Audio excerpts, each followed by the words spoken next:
LLMs की दुनिया में आपका स्वागत है। ये एआई मॉडल्स कमाल के हैं। कविताएं लिख सकते हैं, गाने बना सकते हैं, यहाँ तक कि कोड भी लिख सकते हैं। लेकिन एक बहुत ही जरूरी सवाल उठता है, जब बात तथ्यों की हो तो क्या हम इन पर वाकई भरोसा कर सकते हैं? यही वो सवाल है जो आज टेक्नोलॉजी की दुनिया में सबसे ज्यादा पूछा जा रहा है। और आज हम इसी की तह तक जाएंगे। एआई की तथ्यात्मक सटीकता की जो समस्या है उसे समझेंगे। चलिए इसे एक असली उदाहरण से समझते हैं। एक एलएलएम से पूछा गया, ज्यूरिक के नीले पहाड़ किसने लिखे? जवाब आया, इसे 1923 में हेनरिक म्यूलर ने लिखा था। सुनने में तो ये जवाब बिल्कुल सही और काफी आत्मविश्वास से भरा हुआ लगता है ना? पर सच तो ये है कि ये जवाब पूरी तरह से मनगढ़ंत है। ना तो ऐसी कोई किताब कभी लिखी गई और ना ही हेनरिक म्यूलर नाम का कोई लेखक है। एआई ने ये जानकारी खुद ब खुद बना ली। तो चलिए इस समस्या को थोड़ा और गहराई से समझते हैं। एआई की दुनिया में इस चीज को हैलुसिनेशन कहते हैं, मतलब एक तरह का मति भ्रम। पर सवाल यह है कि ऐसा होता क्यों है? बिजनेस की दुनिया में सोचिए, ये कितनी बड़ी मुश्किल खड़ी कर सकता है।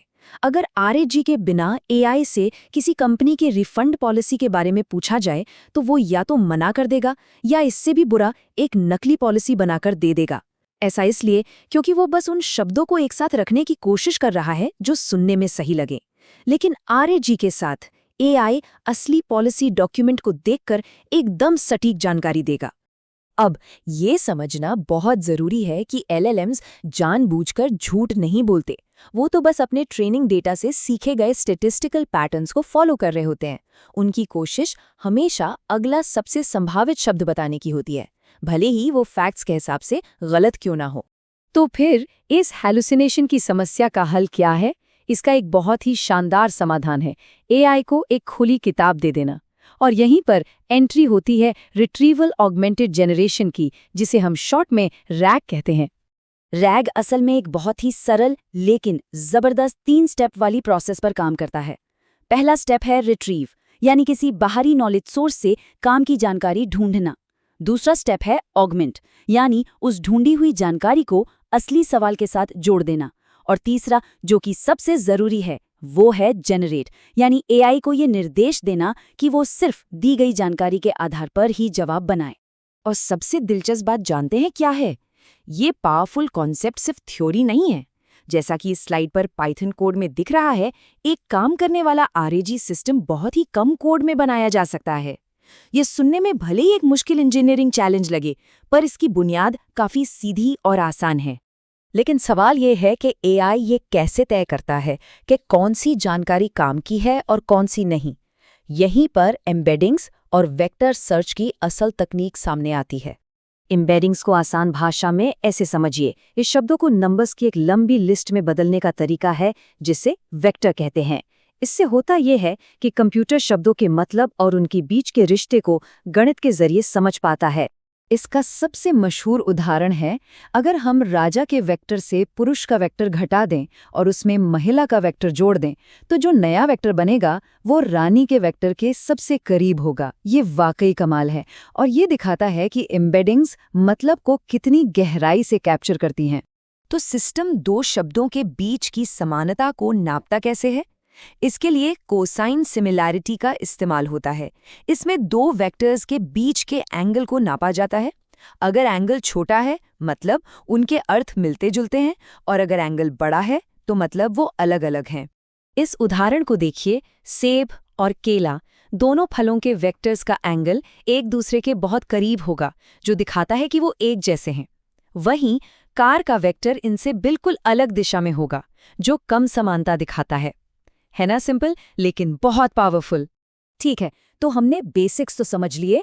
अब चलिए एक कदम आगे बढ़ते हैं और देखते हैं कि एक मजबूत असल दुनिया में काम करने वाला आरएजी एप्लीकेशन बनाने के लिए किन तकनीकों की जरूरत होती है। एक प्रोडक्शन रेडी आरएजी सिस्टम में 6 स्टेप्स की पाइपलाइन होती है। पहला लोड, जिसमें हम सारे डॉक्यूमेंट्स सिस्टम में डालते हैं। दूसरा स्प्लिट, जहां लंबे डॉक्यूमेंट्स को छोटे मैनेजेबल टुकड़ों में तोड़ा जाता है। तीसरा एम्बेड, हर टुकड़े को वेक्टर में बदलना। चौथा स्टोर, इन वेक्टर्स को एक स्पेशल वेक्टर डेटाबेस में सेव करना। पांचवां रिट्रीव, यानी किसी सवाल के लिए सबसे सही टुकड़ों को ढूंढना। और आखिर में छठा, जेनरेट, जिससे एक मजबूत और भरोसेमंद जवाब बनता है। अब इस पूरे सिस्टम का एक बहुत ही नाजुक हिस्सा है प्रॉम्प्ट इंजीनियरिंग। ये कुछ ऐसा है जैसे किसी जिन से अपनी मुराद मांगना। अगर शब्द सटीक नहीं हुए तो नतीजा कुछ भी हो सकता है।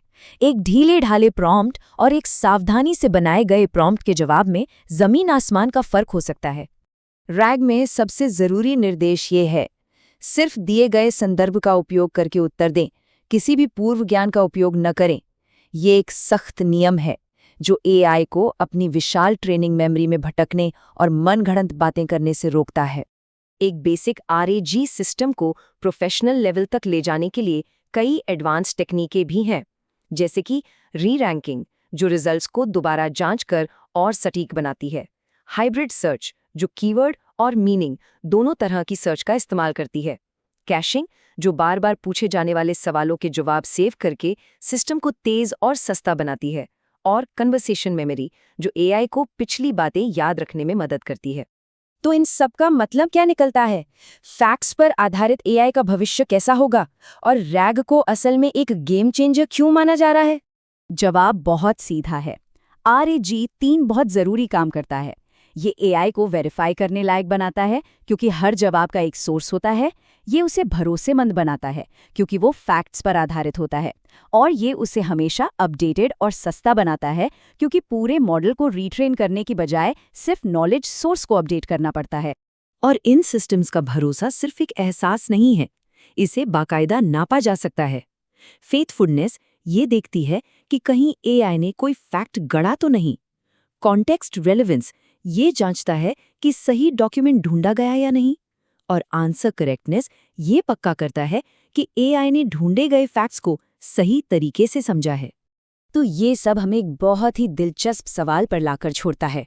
अब जब हमारे पास एक ऐसा एआई है जो नई जानकारी को तुरंत सीख सकता है और अपने सोर्स भी बता सकता है, तो सोचिए कि हम आगे कौन सी बड़ी समस्याएं हल करेंगे। क्या हम जटिल मेडिकल डायग्नोसिस को ऑटोमेट करेंगे या फिर छात्रों के लिए पूरी तरह से पर्सनलाइज्ड ट्यूटर बनाएंगे? भविष्य वाकई में बहुत रोमांचक होने वाला है।